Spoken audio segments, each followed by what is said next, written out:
Yes, पिछले lecture में हम लोग ओवरी के स्ट्रक्चर के बारे में डिटेल पढ़ लिए थे और आज reproductive cycle in human female की बात करनी है and it is called as menstrual cycle. This cycle is called as menstrual cycle, right. हमने आपसे बात किया था कि मैमल्स में दो तरह के एनिमल्स को कैटेगराइज किया गया है.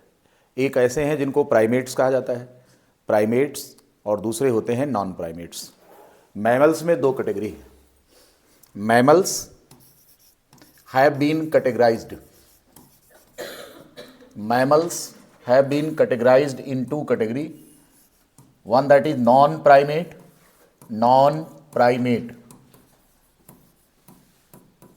mammals, and other is primate mammal. अभी जो प्राइमेट्स होते हैं इनमें कौन आते हैं, जैसे ह्यूमन है, मनुष्य, बंदर, ये सब आते हैं. Human being and monkey. We are primarily concerned with the reproductive cycle in human female. The human female fall under the category of primate mammal. Non-primate mammals are seasonal breeders. They are seasonal breeders. Seasonal breeders. Non-primate mammals are seasonal breeders. They are seasonal breeder. Means they show reproductive activity in a particular period. एक particular period में इनमें reproductive activity दिखती है, तो they are seasonal breeders. They reproduce in a specific season and during which the female of that species is much receptive to male, and this period of these animals is called as heat period. It is called as heat period. तो seasonal breeders जो हैं ये एक specific season में breed करते हैं and this season is called as heat period. It is called as the heat period. Heat period कहा जाता है. इस पीरियड को हम क्या बोलते हैं, हीट पीरियड. और इस साइकिल को एस्ट्रस साइकिल कहा जाता है. They show the estrus cycle. The reproductive cycle in these animals is called as estrus. Estrus cycle. These animals show estrus cycle. You can use the term rut cycle also. Rut cycle. They are seasonal breeder. Reproductive activity इनमें एक particular season में होती है. So these animals are seasonal breeder. You can consider the case of cow, buffalo, goat, dogs, cats. इन सभी में means जो पशु होते हैं इनमें सीजनल ब्रीडिंग होती है and they are female of their species is much more receptive to male during this period, and this period is called as heat period, and the reproductive cycle that runs in their body is called as estrus cycle और rut cycle. So leave this. Now come to the primate. Human female की अगर हम बात करें, यहां पर हम reproductive cycle को मेंस्ट्रुअल साइकिल कहते हैं. The reproductive cycle in human female is called as menstrual cycle. It is called as the menstrual cycle. I have told you earlier that it is 28 or 29 days duration. 28 or 29 days duration. This reproductive cycle in human female is of 28 days or 29 days. Varies from female to female. अलग अलग इस जो है महिला में इसमें reproductive cycle का जो ड्यूरेशन है वो किसी में 29 डेज का होता है और किसी में 28 डेज का होता है. यस, तो प्राइमेट प्राइमेट्स की कैटेगरी में ह्यूमन, फीमेल, ह्यूमन किस में आते हैं? प्राइमेट में आते हैं, बंदरों में भी, लेकिन हमें रिप्रोडक्टिव साइकिल किस में पढ़नी है? फीमेल में, human female. Menstrual cycle 28 to 29 days duration. अब इनके फेजेज की अगर हम बात करें तो रिप्रोडक्टिव साइकिल जो है, यहां पर अगर देखें, इनकी रिप्रोडक्टिव साइकिल में फेजेज होती हैं। रिप्रोडक्टिव साइकिल में फेजेज होती हैं, और ये जो फेजेज हैं, इनमें से पहली जो फेज है, it is called as menstrual phase.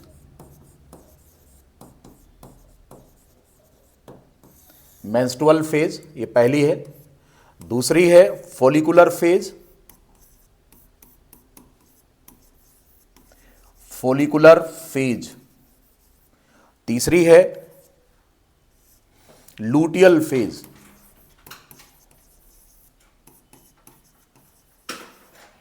और लास्ट फेज इसकी जो है, it is called as secretory phase.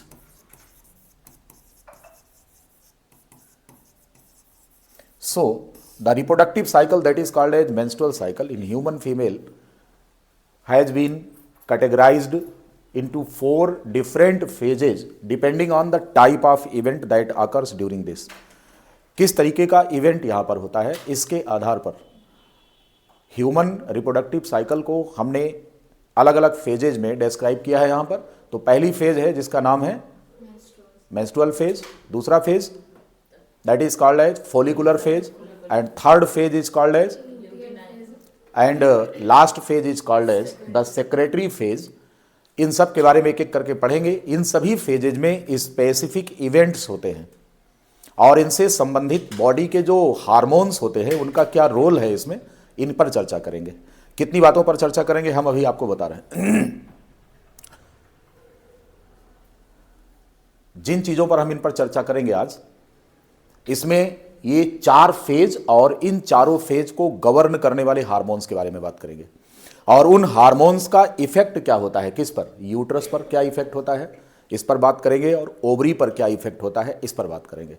यानी कि effect of hormones in different phases on different body part, that is on uterus, on ovary, and overall metabolism of the body.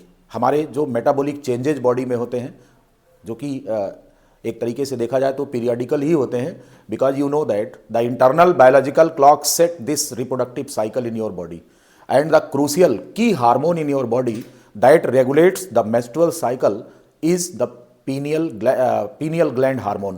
It is called as melatonin hormone. When you come in class, always keep it in switch off mode. Yes. तो बात कर रहे थे हम कि melatonin जो hormone है, melatonin hormone that is secreted from pineal gland has the crucial role in maintaining the periodicity in this reproductive cycle. मतलब अगर आपसे सवाल पूछा जाए कि साहब ये 28 दिन या 29 दिन कौन गिन करके बताया था इसको कि इस दिन ये काम होगा, इस दिन ये काम होगा, ओव्यूलेशन 14th डे होगा, तो ये सारी चीजों को सेट किसने किया? ऐसे लगता है जैसे कि प्रोग्राम सेट है। किस चीज का? गले में खराश बनी हुई है। प्रोग्राम सेट है। कैसा प्रोग्राम सेट है कि आज इतने दिन तक, यानी कि फर्स्ट वीक जो होगा वो ये ब्लीडिंग का पीरियड होता है, फिर इसके बाद फिर फॉलिकल्स ग्रो करेंगी और इतने दिन के बाद 13वें दिन उनकी ग्रोथ कंप्लीट हो जाएगी, और 13वां 14वां की मध्य रात्रि में क्या होगा, उस दिन जो है आपका जो ल्यूटिनाइजिंग हार्मोन है इसका लेवल पीक पर रहेगा, जिसको LH सर्ज कहते हैं, और उसी दिन ओव्यूलेशन हो जाएगा। फिर आगे चल करके मतलब कि डे टू डे जो इवेंट्स यहाँ पर हैं इनको रेगुलेट करने का काम किसका है? वो आपके बॉडी के हार्मोन्स होते हैं। और ये हार्मोन्स कितनी मात्रा में बनेंगे ये कई चीज़ों पर निर्भर करता है। This depends upon the nutritional standard. आपकी बॉडी का न्यूट्रिशनल स्टेटस क्या है, आपको न्यूट्रिशन किस लेवल का मिल रहा है, राइट? आपका फिजियोलॉजिकल बैकग्राउंड क्या है और एनाटॉमिकल बैकग्राउंड क्या है, और इसके साथ साथ बिहेवियरल बैकग्राउंड क्या है, और इसके साथ साथ आपका जो इन्वायरमेंट है उसका आपके ऊपर क्या असर पड़ता है। इन सारी चीज़ों को लेकर के रिप्रोडक्टिव साइकिल आपकी स्टार्ट होती है, राइट? यानी कहने का मतलब कि आप जिस तरह का सोचते हैं रिप्रोडक्टिव साइकिल पर असर भी सीधा उसी तरह का पड़ता है। तनावग्रस्त महिला में मेंस्ट्रुअल साइकिल रेगुलर नहीं होता क्योंकि वो डिस्टर्ब हो जाता है, ठीक। तो इन सारी चीज़ों पर हम बात करेंगे, कौन कौन से हार्मोन है जो यहाँ पर रोल प्ले कर रहे हैं, राइट। तो पहला फेज इसमें है मेंस्ट्रुअल फेज, दूसरा फेज है इसमें फोलिकुलर फेज, तीसरा है इसमें लूटियल फेज, और चौथा फेज है इसमें सेक्रेटरी फेज। जो हार्मोन्स यहाँ पर रोल प्ले करने जा रहे हैं उनकी लिस्ट आप बना लीजिए। Hormones that play crucial role in menstrual cycle, hormones that play crucial role, play role here in menstrual cycle, उनके नाम क्या है। तो ये हार्मोन एक तो एस्ट्रोजेन है जो कि एक बहुत इंपॉर्टेंट, इसको हम फीमेल सेक्स हार्मोन कह रहे हैं, एस्ट्रोजेन हार्मोन। गोनाइडोट्रोपिक हार्मोन में follicle stimulating hormone and luteinizing hormone and melatonin, ये हार्मोन है जिनका इंपॉर्टेंट रोल है मेंस्ट्रुअल साइकिल में। अब अगर आपसे क्वेश्चन पूछ लिया जाए इनमें से कौन से हार्मोन हैं जो कि मेंस्ट्रुअल साइकिल में रोल प्ले नहीं करते, तो आप बताएंगे ये सारे रोल प्ले करते हैं। एस्ट्रोजन हार्मोन, गोनाइडोट्रोपिक हार्मोन और मेलाटोनिन, ये सभी हार्मोन मेंस्ट्रुअल साइकिल में एक इंपॉर्टेंट रोल प्ले करने जा रहे हैं।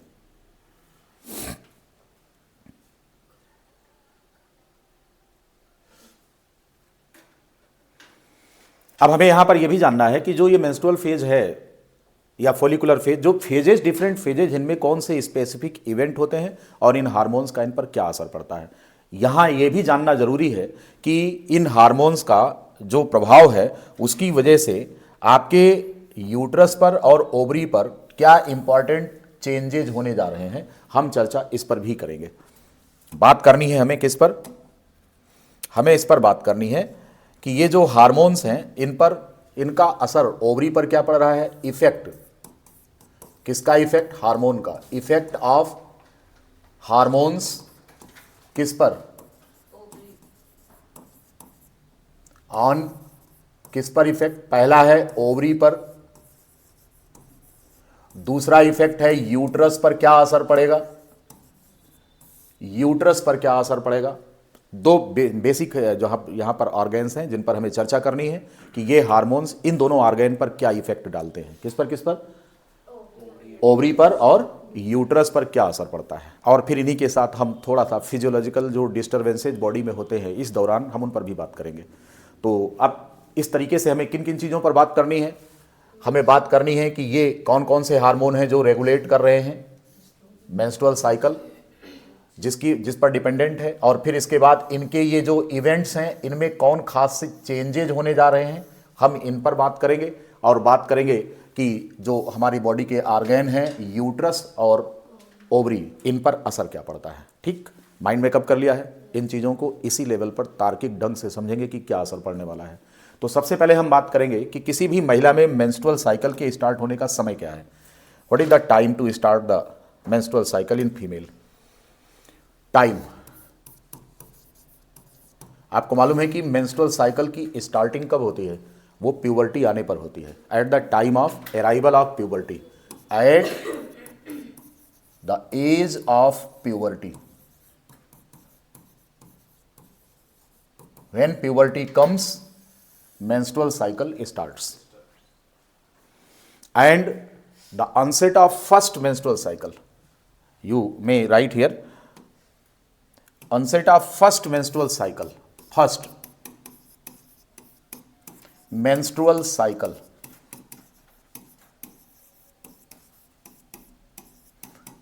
in human female,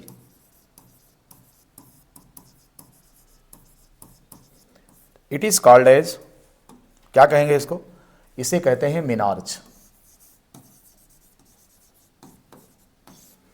onset of first menstrual cycle in any human female is called as, it is called as menarche। क्या नाम है, it is called as menarche। onset of first menstrual cycle is menarche। ठीक है।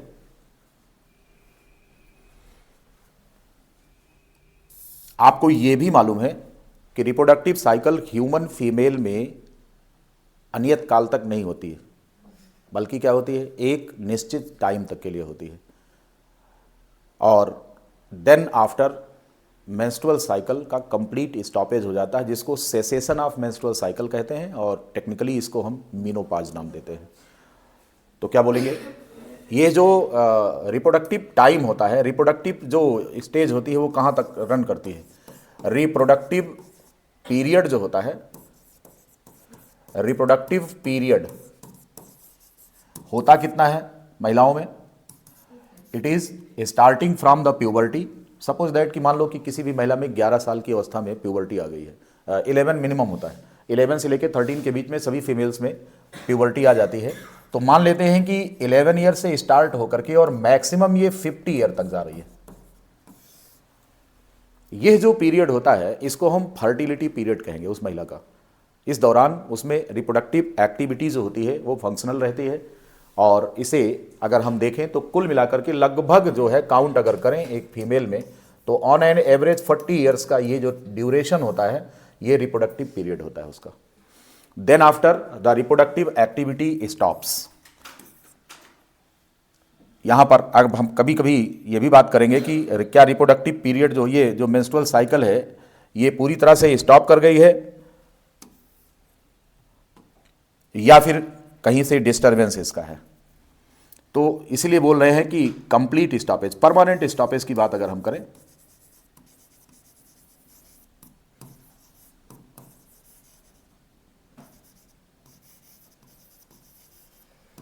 Permanent stoppage of menstrual cycle, it is called as, this stage को हम क्या कहेंगे इसको, it is called as menopause. This stage of this permanent stoppage of menstrual cycle, जब महिलाओं में मेंस्ट्रुअल साइकिल पूरी तरीके से परमानेंटली बंद हो जाती है, हम इस स्टेज को इसको नाम देते हैं menopause. It is called as menopause. तो जो टर्म आपको निकल कर आए, पहला मेंस्ट्रुअल साइकिल जो स्टार्ट हुआ दैट इज मेनार्ज, और अंतिम मेंस्ट्रुअल साइकिल जो होता है दैट इज कॉल्ड एज मेनोज, मेनोपॉज। क्या किसका? नहीं, वो तो हम वो तो ये बता रहे हैं कि सेसेशन, सेसेशन का मतलब होता है कि समाप्त हो चुकी, खत्म हो गई है। तो सेसेशन तो एक जनरल टर्म है, वो किसी के लिए भी यूज कर सकते हैं, है ना। सेसेशन का मतलब स्टॉपेज, समाप्त हो गया, काम खत्म। Cessation of reproductive cycle is called as menopause. ये तो एक नॉर्मल मैंने आपको बताया, लेकिन कभी कभी ऐसा भी हो सकता है कि due to certain kind of disturbances, yes, one hormone that is very important going to play role in reproductive maintenance, it is the thyroid hormone also. तो फीमेल्स में थायराइड हार्मोन का, मेल में भी इसका यूज है, परंतु female में thyroid hormone का कुछ ज्यादा ही यूज है रिप्रोडक्टिव साइकिल में। तो आपको हार्मोन्स की लिस्ट में थायराइड पर भी चर्चा करनी है कि थायराइड हार्मोन का हमारे मेंस्ट्रुअल साइकिल पर क्या असर पड़ता है, राइट।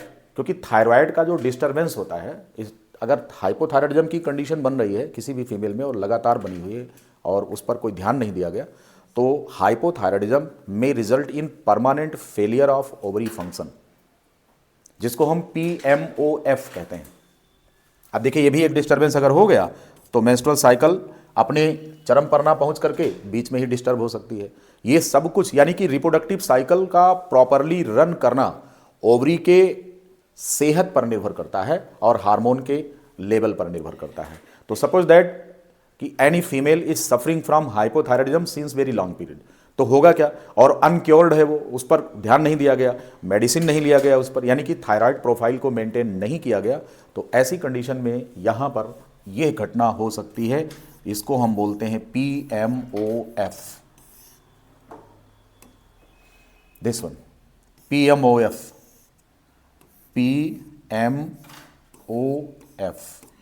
This one. अब इसका फुल फॉर्म क्या है? It is also called as premature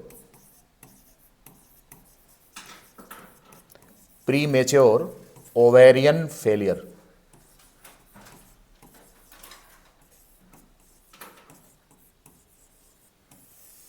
it is also called as, full form इसका क्या है? प्रीमेच्योर ओवेरियन फेल्योर, यानी कि कम उम्र में ओवरी का काम करना बंद कर देना। मतलब क्या हुआ? Dysfunction of ovary,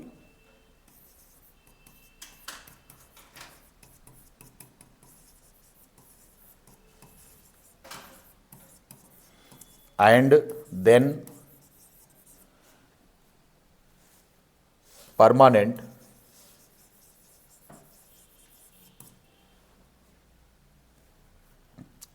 stoppage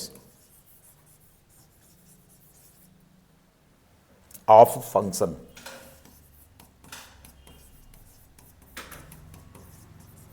of ovary.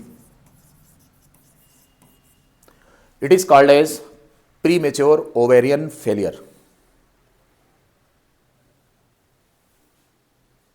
Premature ovarian failure कहते हैं इसको. Permanent stoppage of function of ovary. It is also called as the premature ovarian failure. You can write it.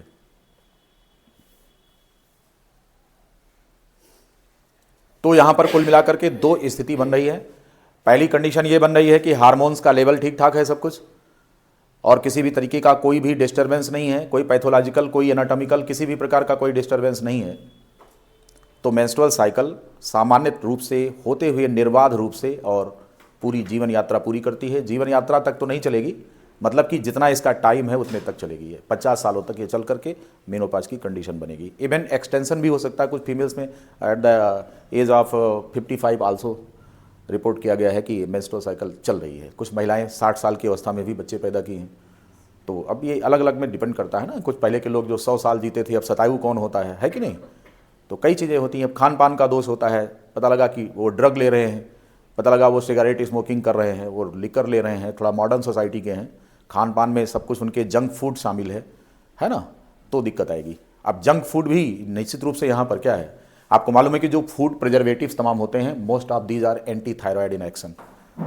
जो फूड प्रिजर्वेटिव्स होते हैं, जो डिब्बा बंद भोजन आप करते हैं, या फिर जो मैदे से बनाए जाते हैं, प्रोसेस्ड जो आपका ये मैदा होता है, इन सब चीज़ों से, तो कहीं ना कहीं जो डिब्बा बंद आइटम होते हैं, तो इनको अभी रोटी घर में बना करके रख दे तो कितनी देर तक सही रहेगी.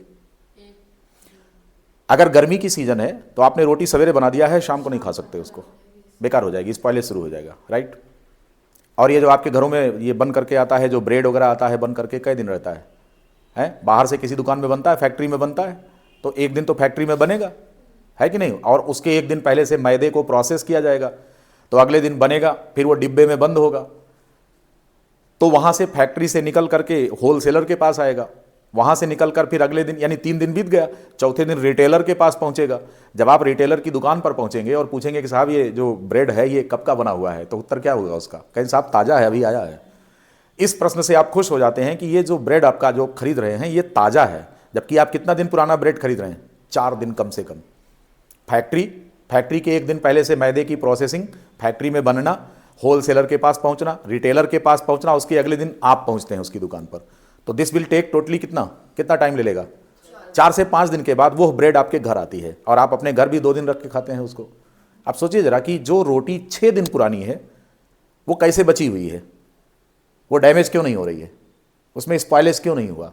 इसलिए नहीं हुआ क्योंकि उसमें फूड प्रिजर्वेटिव्स मिले हुए हैं. ये जो फूड प्रिजर्वेटिव्स होते हैं, तमाम अलग अलग कॉम्बिनेशंस के साल्ट्स या कुछ केमिकल इंग्रेडिएंट्स होते हैं, mostly these are not made for your body. वो आपके शरीर के लिए नहीं है, लेकिन बड़े चाव से खाते हैं आप. ब्रेड का स्लाइस बनाकर ऑमलेट में यूज़ करते हैं, और जैसे भी होता है घर में रेडीमेड नाश्ते के रूप में हर घर में उपलब्ध है ये जहर. कौन? ब्रेड, मैदा, प्रोसेस्ड. अब इससे क्या होगा, इसमें जो फूड एडिटिव के रूप में जो है वो एंटी थायराइड है, और यह एंटी थायराइड आपके इस थायराइड ग्लैंड को, थायराइड को डिस्टर्ब करेगा, इसके हार्मोन के लेवल को. और आपको मालूम है कि थायराइड जो होता है आपके शरीर में, थायराइड हार्मोन एक पहला हार्मोन ऐसा है जिसका आपके शरीर का कोई भी अंग ये नहीं कह सकता कि हम थायराइड से गवर्न नहीं होते. थायराइड आपकी मेटाबॉलिज्म को कंट्रोल करता है. तो जाहिर सी बात है कि आपकी मेटाबॉलिज्म का मतलब ये हो गया कि पूरा शरीर आ गया उसमें, और वो आपके ओवरऑल अगर देखें आपके हेल्थ स्टेटस को मेंटेन करता है. तो जाहिर सी बात है कि आपके जो रिप्रोडक्टिव ऑर्गन्स हैं और आपका जो रिप्रोडक्टिव बिहेवियर है वो इससे अछूता रह ही नहीं सकता है. किससे? Yes.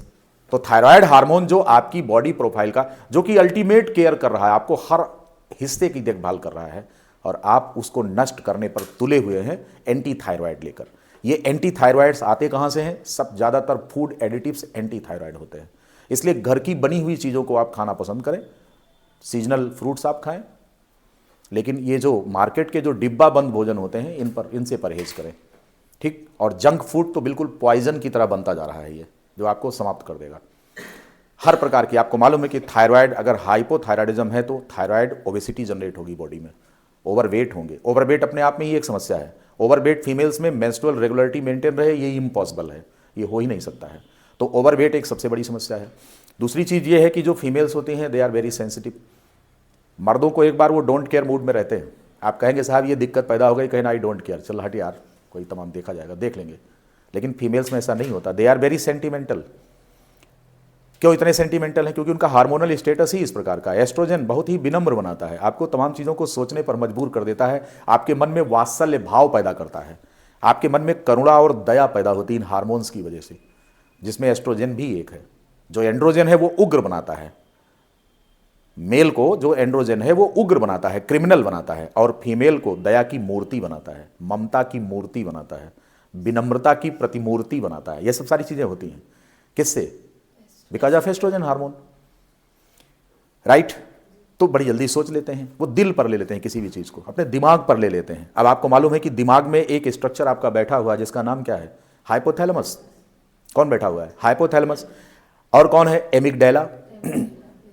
What ever you see, जो भी आप देखते हैं, व्हाट एवर यू स्मेल, जो आप सूंघते हैं, व्हाट एवर यू रीड, जो आप पढ़ते हैं, what ever you interact in society, जिस तरीके से लोगों से आप इंटरेक्ट या लोग आपसे इंटरेक्ट करते हैं, इन सारी चीजों का असर किस पर पड़ता है? आपके एमिगडाला पर पड़ता है, आपके ब्रेन में बैठा हुआ। That is the centre of emotion. Your amygdala is the centre of emotion. Your heart is not the centre of emotion. No, heart is a very बदतमीज organ. Heart is very practical organ. It is pumping the blood to your body systems and collecting the blood from different body parts, and it is not doing anything, right? So heart is not the center of emotion. The center of emotion is your amygdala. तो whatever you see, आप जो देखेंगे उसका असर आपके दिमाग पर पड़ेगा। आप जो स्मेल करते हैं उसका असर आपके कहां पर पड़ता है? आपके दिमाग पर पड़ता है, राइट? आपके दिमाग पर उसका असर पड़ता है। जो आप देखते हैं, इन सब चीज़ों का असर किस पर पड़ रहा है? आपके ओवरऑल जो है मानसिक स्तर पर पड़ रहा है, और मानसिक स्तर का मेंस्ट्रुअल रेगुलरिटी से सीधा संबंध है। इस वास्ते सही दृश्य देखें, सही साहित्य पढ़ें, सही चीज़ों को ग्रहण करें, सही लोगों के संपर्क में रहें जिससे वो आपके साथ सही व्यवहार करें और आपके साथ किसी भी प्रकार का मानसिक तनाव ना हो। यस। और ये को भी अभी बता दें, ये खूबसूरती है किसी भी महिला की जिसमें कि मेंस्ट्रुअल रेगुलरिटी है। जिस महिला में मेंस्ट्रुअल रेगुलरिटी नहीं है उसका व्यवहार संतुलित हो ही नहीं सकता है। वो चिड़चिड़ापन उसके अंदर रहेगा, उसके अंदर एग्रेसिवनेस रहेगा, एंगर रहेगा, क्वारलिंग एटीट्यूड रहेगा, वो किसी से लड़ाई करेगी बार बात को लेकर के, राइट। तो कहाँ से संतुलित होना है? Yes, have the sound mind in your body. अपने शरीर के अंदर साउंड मस्तिष्क रखिए। व्हाट एवर यू स्मेल, मैंने क्यों बात किया? स्मेल, सूंघना। अब आपको मालूम है कि smell, when you go to the temple, suppose that कि आप भगवान राम का दर्शन करने गए हैं या बजरंग बली जी के मंदिर में गए हैं, आपके मन में एक पॉजिटिव विचार पैदा होता है। कैसे? धूप बत्ती से, अगरबत्ती से स्मेल ले रहे हैं ना, आपका ऑल फैक्ट्री लोब क्या करेगा? स्मेलिंग करता है। अब आपका ऑल फैक्ट्री लोब जो होता है, वो जो स्मेल ले रहा है उसका असर किस पर, क्या किस तरीके की भावना आपके मन में पैदा होगी? है भगवान के प्रति भक्ति, है नहीं? आई लव यू राम, यही तो बोलते हैं ना। हे प्रभु मैं आपसे प्रेम करता हूं, हे प्रभु मैं आपका दास हूं, मैं आपका भक्त हूं। समर्पण भाव से वहां पहुंच जाते हैं। अगरबत्ती और धूप बत्ती की सुगंध आपको समर्पण के लिए क्या कर देती है? बाध्य कर देती है वहां मंदिर में, राइट। अब वहां आपके मन में सेक्सुअल फीलिंग कभी होगी क्या मंदिर में जाकर? नो, मन पवित्र रहेगा भगवान के प्रति, वो भी एक प्यार है। और दूसरा ये है कि जब आप मान लेते हैं कि सेक्स अट्रैक्टेंट कोई केमिकल बॉडी पर स्प्रे करके कोई आता है तो आपके दिमाग में किस प्रकार की फीलिंग होती है? सेक्सुअल फीलिंग होती है, नो डाउट, ये बॉडी का फंक्शन है। तो इसलिए हमने आपसे कहा कि आप किस चीज की स्मेल लेते हैं उसका भी असर आपके मानसिक स्तर पर पड़ता है। बात समझ में आ गई ना? तो वो आपके रिप्रोडक्टिव सिस्टम को ओवरऑल गवर्न करता है। मैंने आपको कल बताया था कि बर्ड्स में लाइट स्टिमुलस बहुत क्रूशियल रोल प्ले करता है ओव्यूलेशन में, सूरज की रोशनी। इसलिए पक्षियों में क्रोनो बायोलॉजी पढ़ते हैं आप, माइग्रेटरी बिहेवियर इन बर्ड्स, ढेर सारे एनिमल्स में जो है उनका बिहेवियर चेंज होता है हार्मोन्स के द्वारा ही, उनका ब्रीडिंग पैटर्न अलग अलग होता है ना। बहुत लेक्चर लंबा होता जाएगा, अब हम सीधे आ रहे हैं इस पर। तो मैंने आपसे बताया कि थायराइड के बहाने मैंने आपको बताया कि थायराइड बहुत इंपॉर्टेंट हार्मोन है और ये आपके ओवरी के फंक्शन को टोटली मेंटेन करता है। एक बार आपका फोल्कल स्टिमुलेटिंग हार्मोन डिस्टर्ब हो जाए कोई बात नहीं है, एक बार आपका मेलाटोनिन थोड़ा डिस्टर्ब हो रेगुलेट हो जाएगा, लेकिन थायराइड प्रोफाइल अगर गड़बड़ होती है तो ओवरी आपको नो कह देगी, कहेगी no, I can not perform for you. तो अर्ली एज में ओवरी का फेल हो जाना क्या कहलाता है? It is called as premature ovarian failure. बात समझ में आ गया ना? ओवरी का फंक्शन बंद हो जाएगा, महिला 20 साल की अवस्था में स्टेराइल डिक्लेयर हो जाएगी और फिर उसके बाद वो जीवन में कभी संतान नहीं पैदा कर सकती है। तो बात को समझिए कितना खतरनाक है आपका ये थायराइड प्रोफाइल, जिसको हमें ध्यान में रखना है। इन सभी हार्मोन्स को देखना है एक एक करके कि इनका ओवरऑल इंपैक्ट हमारे रिप्रोडक्टिव साइकिल पर किस तरह से पड़ता है। यहां तक की बात समझ में आ गई? ओके, आइए और सबसे पहले अब हम बात करते हैं कि हमारा जो यूट्रस है, क्योंकि मेंस्ट्रुअल साइकिल में मैंने पिछले लेक्चर में आपको बताया था कि यूट्रस जो होता है वो क्या है, उसकी दीवार की बनावट को भी हमें जानना है। यूट्रस क्या है? It is the chamber where the child develops embryologically. Embryonic development कहां पर होता है बच्चे का? यूट्रस में होता है। हिंदी में टेक्निकल लैंग्वेज में इसको बच्चेदानी कहते हैं, अदरवाइज इसको ओम कहते हैं, WOMB, ओम कहते हैं, और या फिर इसको यूट्रस कहते हैं। इतने नाम क्या क्या। अब चलिए आइए हम यूट्रस की ही बात करने चल रहे हैं। तो एक स्वस्थ यूट्रस, उसकी प्रोफाइल कैसी होती है उसको हमें देखना है। नेक्स्ट पेज पे चल रहे हैं। अब बात करेंगे जो यूट्रस है, दरअसल में यूट्रस क्या है? यूट्रस रिप्रोडक्टिव सिस्टम की सबसे बड़ी ग्लैंड है। रिप्रोडक्टिव सिस्टम का सबसे बड़ा स्ट्रक्चर है कौन? Uterus. It is the spacious chamber और इसके अंदर बच्चे का डेवलपमेंट होता है। बात समझ रहे हैं? यूट्रस की बात कर रहे हैं तो आपको मालूम है कि यूट्रस की प्रोफाइल कैसी होती है?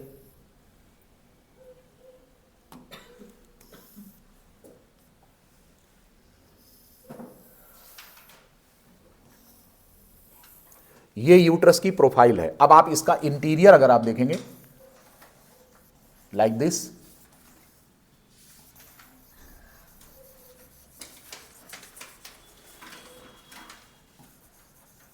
The profile of uterus you can see here, it is like this. अब अगर आप यहां पर देखें तो इसमें जो चैम्बर है, ये जो चैम्बर है, अगर यहां पर देखें, ये जो चैम्बर है, ये जो चैम्बर, ये किस आकार का है? ये टी के आकार का चैम्बर इसका बनने जा रहा है यूट्रस का। ये देखिए, ये जो सेंट्रल स्पेस है इसमें किस टाइप का है? ये टी के आकार का इसका चैम्बर है।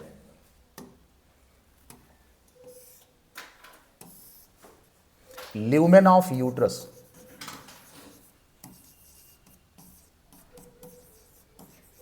ये कैसा है? ये टी शेप है। The lumen of uterus is T shaped, ऐसा दिखता है। एक स्वस्थ महिला का यूट्रस जो होता है लगभग टी शेप में प्रोफाइल होती है इसकी।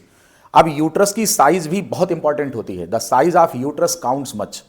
You know, under the effect of gonadotropic hormone the size of uterus enlarges. Uterus की साइज भी क्या होती है? बढ़ती है। ओवरी की साइज क्या होती है? बढ़ती है। ठीक है, under the effect of hormones. Under the effect of oestrogen, FSH, LH, the size of uterus increases.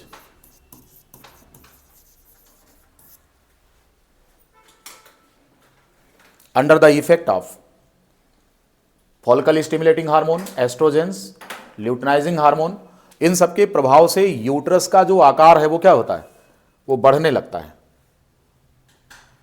Size of uterus increases under the effect of hormones. किसके प्रभाव में? इन हार्मोन्स के प्रभाव में यूट्रस का साइज बढ़ने लगता है। अब अगर इन हार्मोनों का अंडर सेक्रीशन होता है, सपोज दैट कि ये हार्मोन्स जो हैं, ये जो हार्मोन्स यहां दिखाए जा रहे हैं, ये हार्मोन्स का अंडर सेक्रीशन हो। What do mean by under secretion? इनका लेवल कम है, ब्लड में इनका लेवल कम है, किसका, एस्ट्रोजन का और फॉलिकल स्टिमुलेटिंग हार्मोन और ल्यूटिनाइजिंग हार्मोन का, मतलब गोनेडोट्रोपिक हार्मोन और एस्ट्रोजन, इनका लेवल अगर डिस्टर्ब है बॉडी में तो यूट्रस की प्रॉपर ग्रोथ नहीं होगी। इसे नाम देते हैं हाइपोट्रॉफी। हाइपो का मतलब होता है कि अंडर सेक्रेशन, अंडर ग्रोथ हुई है उसकी, यानी कि ग्रोथ अच्छी नहीं है, तो इसको बोलते हैं हाइपरट्रॉफी। और अगर ओवर ग्रोथ हो जाए तो उसको हाइपरट्रॉफी बोलते हैं। यानी कि यूट्रस की जो साइज है आपकी यहां पर, ये क्या हो गया,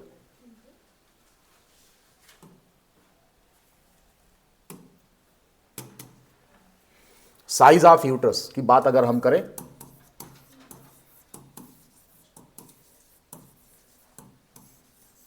अगर more than less than normal है,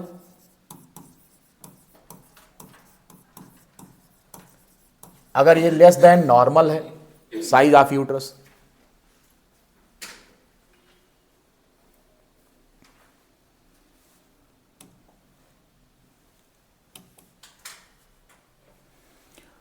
यूट्रस की जो साइज है ये कैसी है, ये लेस देन नॉर्मल अगर हो जाए, छोटा यूट्रस हो जाए तो क्या बोलेंगे उसको, size of uterus less than, size less then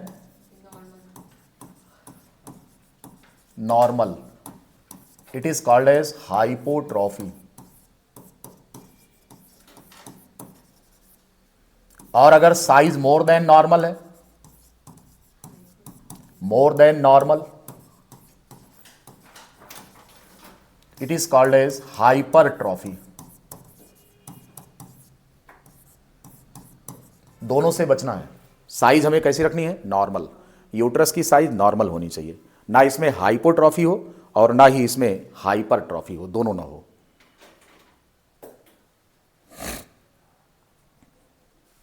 okay,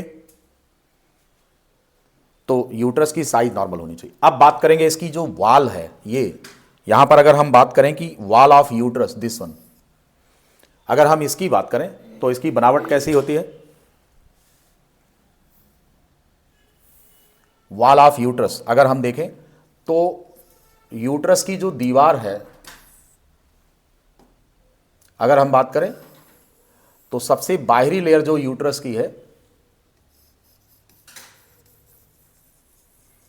this outer layer of uterus is called as, uterine wall is called as, इसको बोलते हैं पेरीमेट्रियम।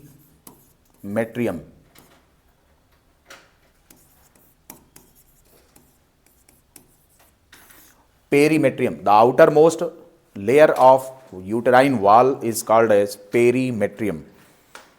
यूट्रस की सबसे बाहर की दीवार, क्या बोलेंगे इसको, it is called as perimetrium. इसकी जो मिडिल लेयर है, जो बीच में पाई जा रही है, ये कैसी है, ये मायोमेट्रियम कहलाएगी। और मायोमेट्रियम जो होता है ये किससे बना हुआ होता है, मायोमेट्रियम जो है ये अगर हम देखें इसका मायोमेट्रियम, तो ये किसकी बनी हुई होती है, ये मसल्स होती हैं, स्मूथ मसल्स होती हैं यहां पर, ये मसल्स, ये जो आप इसकी दीवार देख रहे हैं ये कैसी है, और ये जो स्मूथ मसल्स हैं यहां पर, इनकी थिकनेस ज़्यादा होती है, समझ रहे हैं ना, थिकनेस इनकी ज़्यादा होती है। ऐसे ये जो बीच की लेयर है,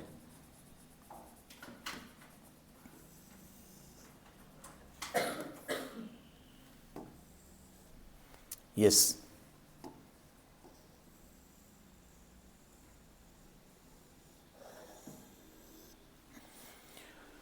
तो ये जो बीच की लेयर है इसकी आप देख पा रहे हैं यहां, इसे हम बोलते हैं, इसको बोलते हैं मायोमेट्रियम।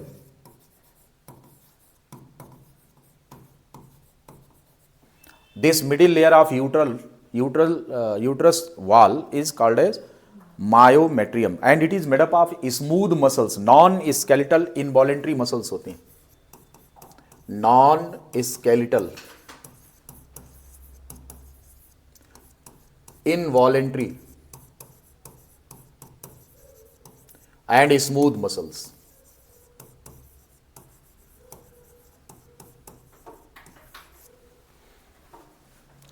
यूट्रस की दीवार, क्योंकि इनका कॉन्ट्रैक्शन होता है, प्रेग्नेंट यूट्रस भी कॉन्ट्रैक्ट करता है और नॉन प्रेग्नेंट भी कॉन्ट्रैक्ट करता है। और मायोमेट्रियम पर जिस हार्मोन का सबसे अच्छा असर होता है उसका नाम ऑक्सीटोसिन है।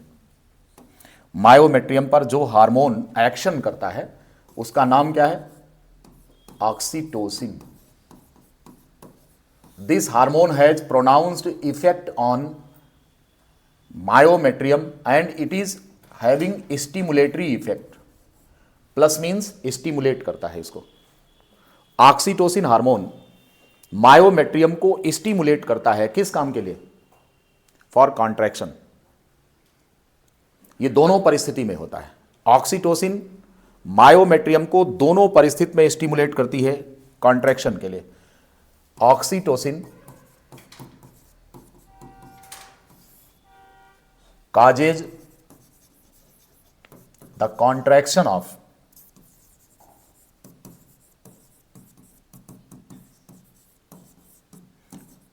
myometrium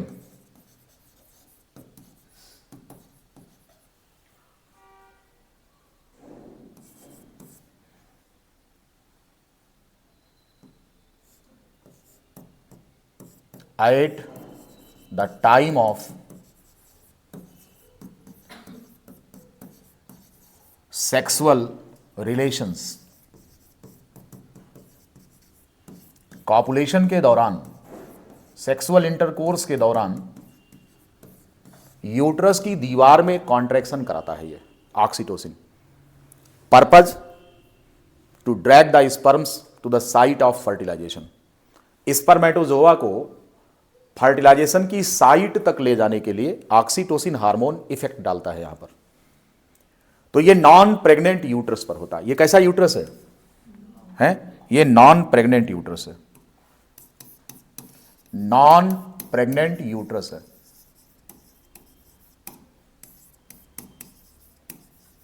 ऑक्सीटोसिन का इफेक्ट इस पर होता है।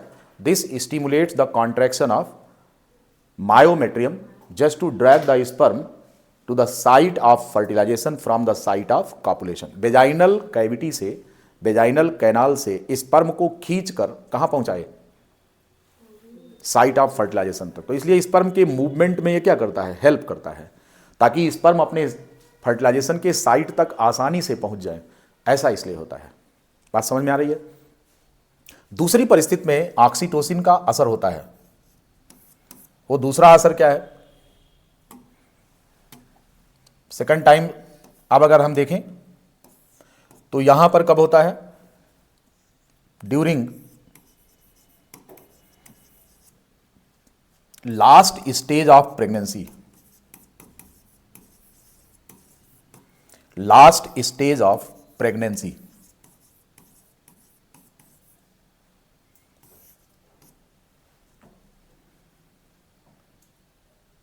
For child birth.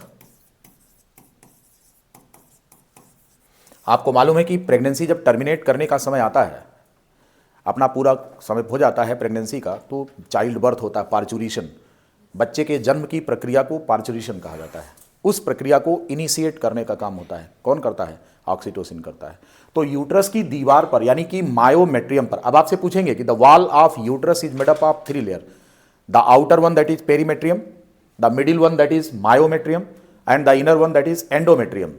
Oxytocin has the effect on which layer? तो आपको बताना है मायोमेट्रियम पर इसका असर होता है। स्मूथ मसल्स जो होती हैं यूट्रस की, उसको इनिशिएट कराता है, उसको कॉन्ट्रैक्ट कराता है, just to initiate the process of parturition, right. Now come to the inner most layer that is the endometrium. यहां पर जो एंडोमेट्रियम होता है, अगर हम बात करें, this layer is endometrium and it is having the supply of blood vessels and lymphatics। इसमें ब्लड कैपिलरीज का जाल फैला होता है। ये ब्लड कैपिलरीज होती हैं जिनमें कि इनकी ब्लड कैपिलरीज की सप्लाई होती है। दिस वन, ये आर्टीरियल सिस्टम हो गया, वेनस सिस्टम, ऐसे इस तरह से इनमें इन ब्लड कैपिलरीज का जाल फैला होता है, इस तरह, ऐसे ऐसे इस तरीके से। अब आप देख रहे हैं कि जो इनर वाली लेयर है, इनर लेयर है, this one, it is called as endometrium.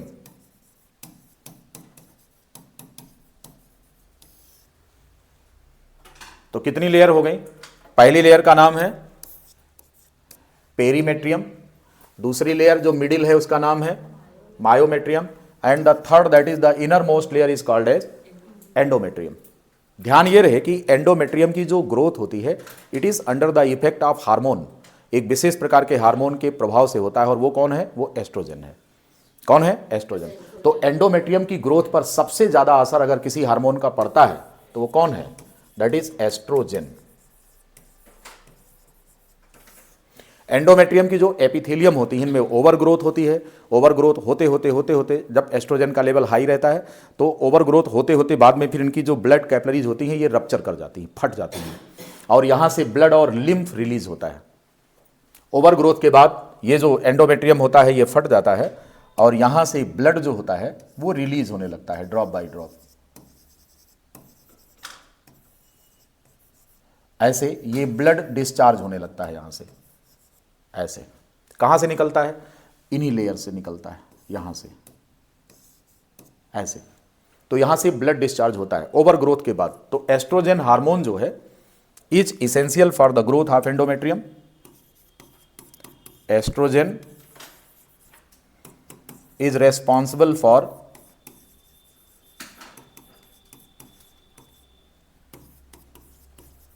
The growth of endometrium.